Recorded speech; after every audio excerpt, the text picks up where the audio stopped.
This is Rebecca Tourino Collinsworth for Parley Lit, and today I'm interviewing novelist and playwright Kate Danley. Hey, Rebecca. Hi, I'm Kate Danley, and I'm a USA Today bestselling author. I've got about 1 million books that have been distributed globally around the globe. I'm an award-winning playwright. I've been involved in theater for about 37 years. I got my degree from Towson University in performance, but like as all sorts of theater people do, I've worn every hat and have gone on to do directing and producing, and you just do whatever you got to do in order to become an artist in this world. There's a point in your life when, at least for me, I kind of consciously made a decision that I was willing to do anything that I needed to do to continue to live my life as an artist, even if it wasn't the first way that I tried. Did you have a moment like that? I wanted to become an actor. That's what I've wanted to become since the 7th grade. It's what has filled my heart. But the more that I aim towards that goal, the more I go off track. Like my life has been a series of bad decisions that have ended up being good decisions. I joke with friends that I've failed my way upward, running into walls. Like, how do you survive? How do you keep your soul going when the door keeps getting closed on you? And that has just kind of led to where I am now as a playwright, as a writer. A very unfortunate incident, I guess it was in 2009, where I was in a really bad car accident. I was hit by a drunk driver, and it gave me amnesia, and I wasn't able to recall words. And so I hit this point where I was going into auditions and just blanking. And I had to kind of acknowledge that as much as I wanted to do this thing, that my brain wasn't going to let me do it. It set my life on a whole different trajectory. It put a stop to everything. So I went into stand-up comedy at that point because I figured I would only need to memorize 2 minutes, and learning how to write a joke led to whole other things in my career. And then as I was doing this, I had my publisher come to me and ask me if I was working on anything. And I wanted to write a book about Queen Mab because of stuff that was going on. And so I ended up going to a summer Shakespeare intensive for about 8 weeks. And so the language I was learning was memorizing Shakespeare. The way that I was rewiring my brain was with his plays. I figured if I'm gonna learn how to talk again, I want to go to the best. That led me off on a whole other different tangent. Again, you have these tragedies in your life. Not everything happens for a reason, but everything can be useful if you let it. So when you meet someone or you talk to your family, your extended family must know all about everything that you do, right? Maybe.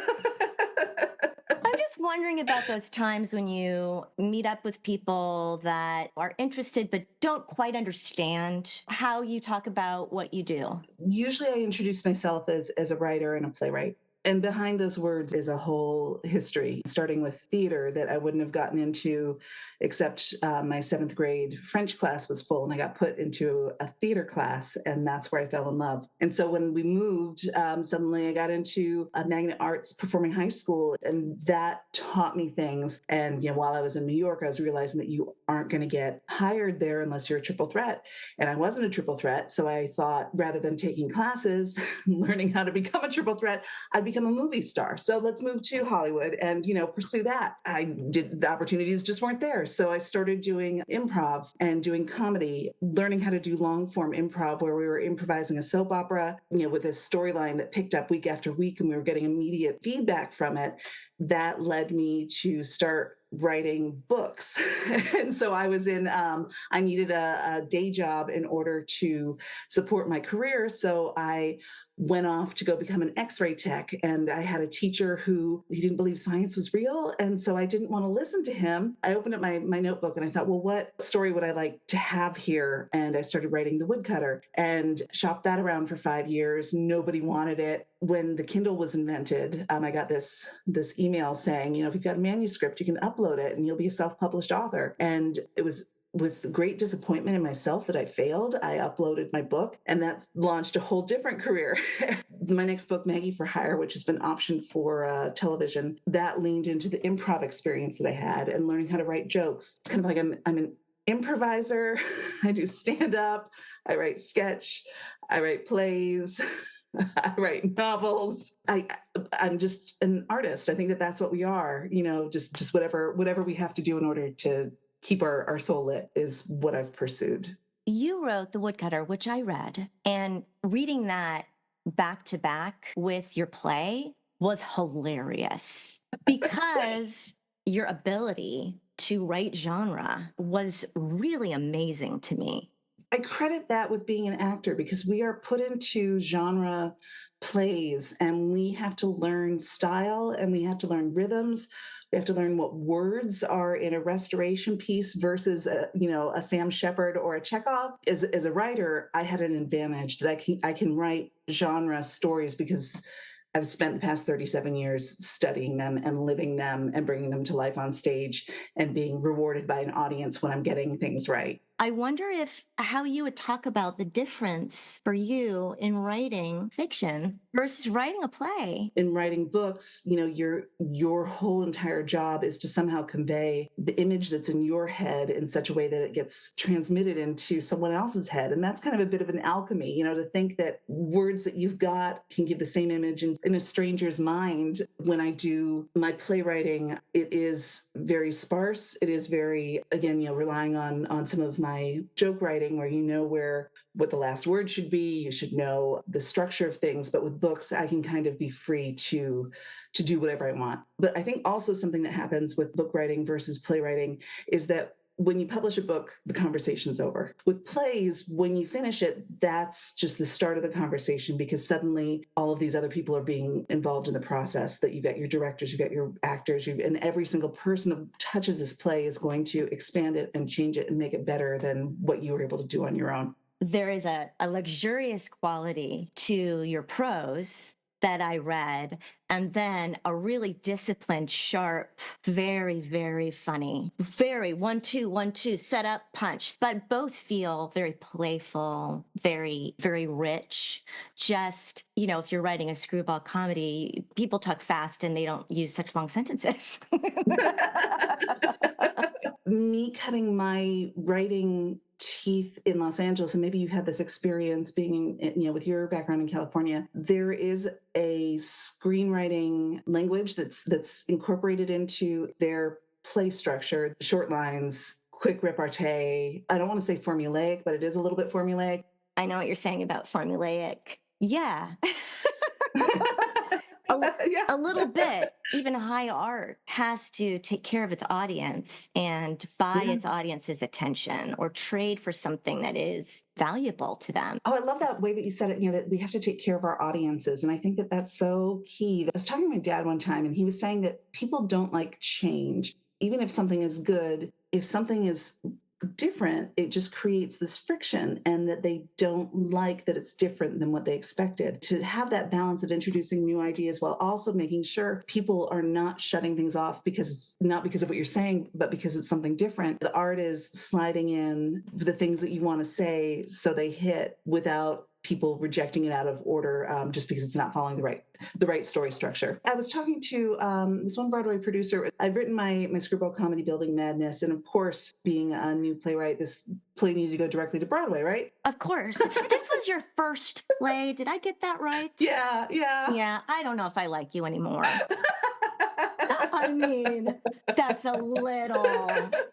there's a prodigious feel to it. I'm not at all surprised that it did as well as it did. So go back to your story, please. Building Madness. I sat down with this Broadway producer and he said, that the average time from the moment you put a word on the page to a play getting onto a professional stage is 7 years, if ever. And that the shortest amount of time for a musical from the moment you put the words on the page to a professional stage is about 13 years.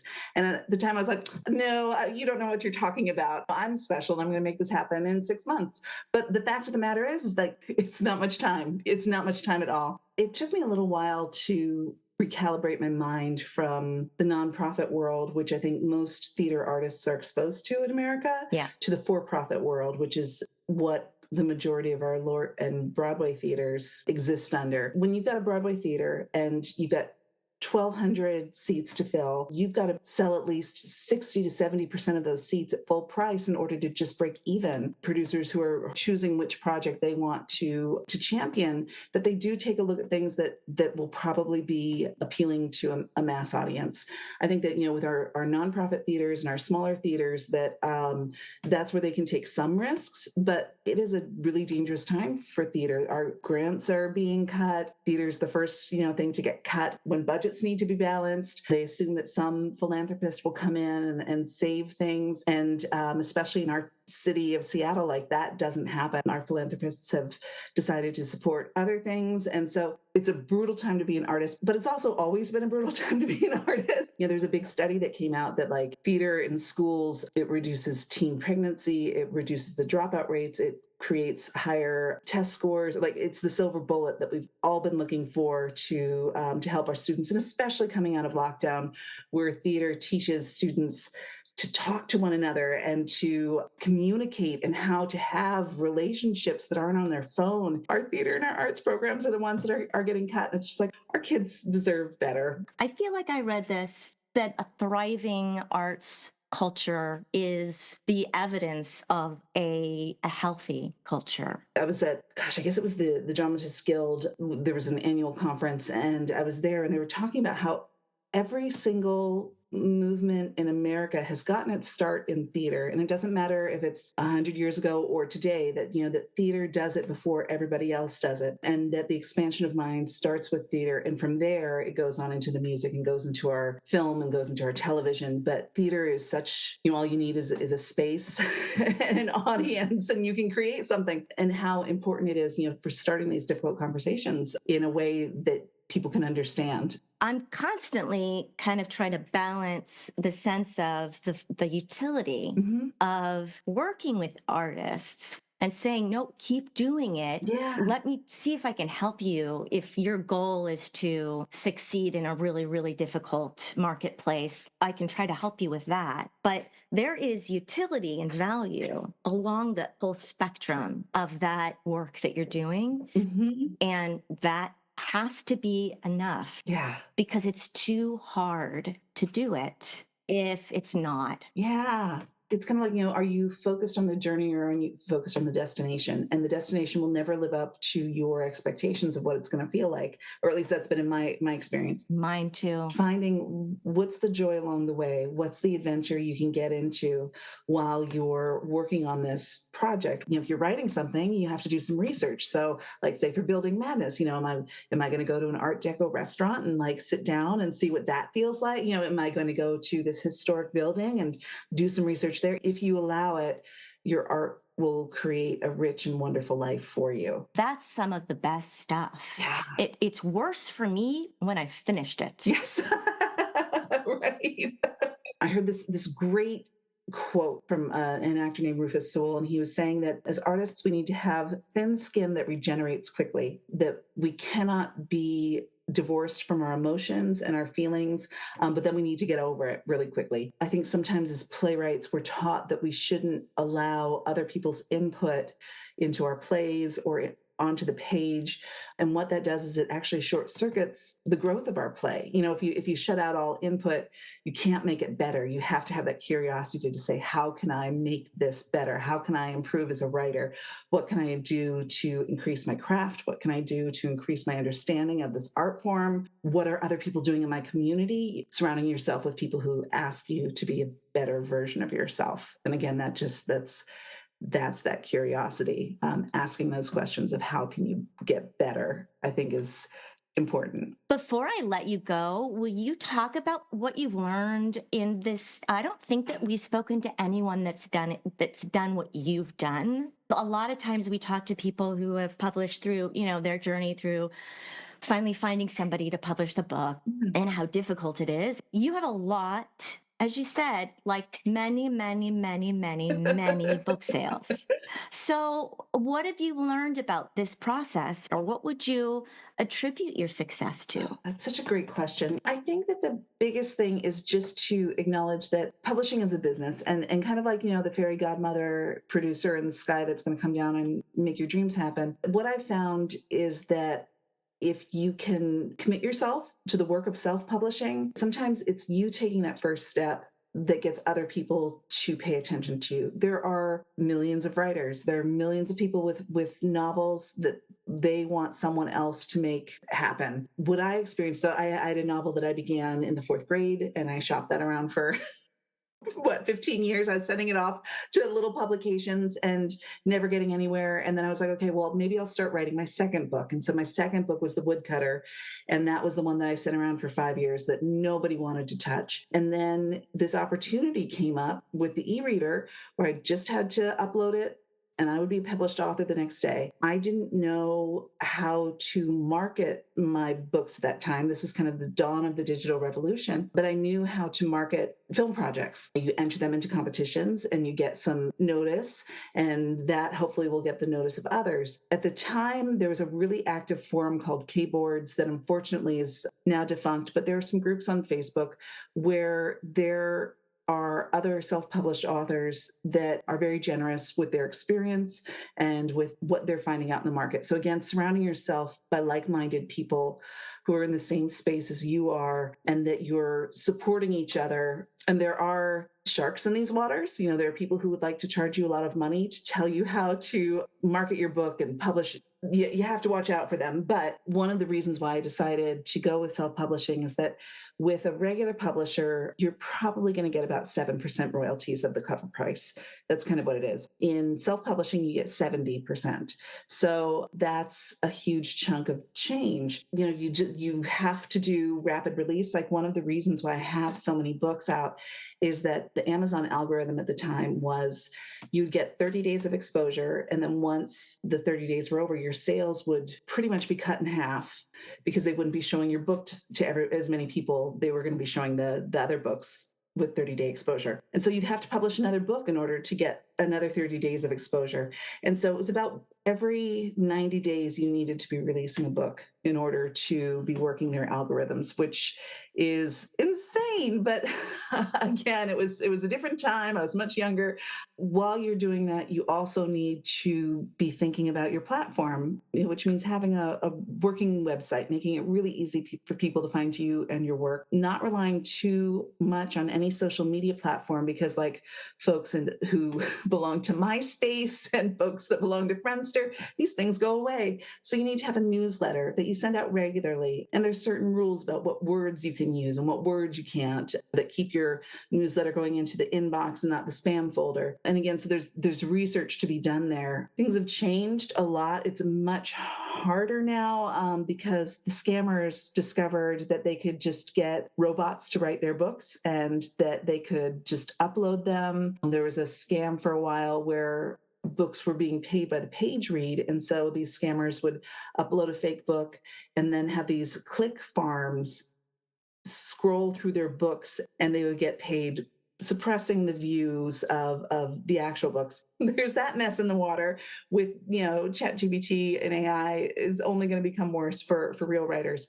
But if you can get someone who loves your book and get them to tell their friends that they love your book, and if you can take care of them, again, give that audience exactly what they want from you. I think my biggest mistake was I jumped genres a lot. And so people don't know, they love The Woodcutter and then they read Maggie for Hire, which is urban fantasy set in Los Angeles with a lot of cussing, which is very different than The Woodcutter, which is poetic fairy tale, that people were confused. And so, if you can stick to one voice, and if you want to do something else, start a different pen name. It's a business and it is a lot of work. And the thing about it is that if you succeed, you're going to have to do more work, not less work. That's something I think people don't understand or think about, that success means more. And just writing and writing, making sure you have a good cover, making sure you have a good editor who's looking for things that you're doing wrong, making sure that when you put out a book, it has been proofread. But those people who rejected The Woodcutter, it's so funny because they came back years later after having discovered it on Amazon,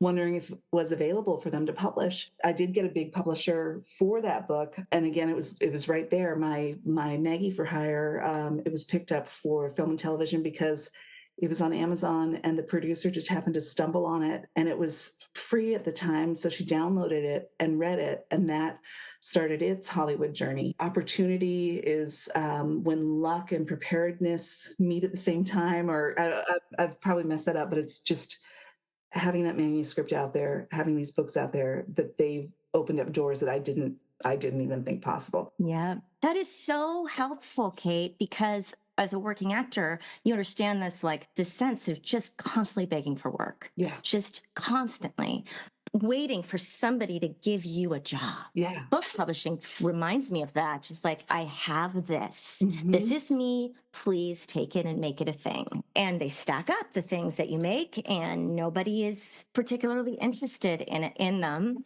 Certainly, I think I've heard with plays like, "Oh, don't do it." Nobody will.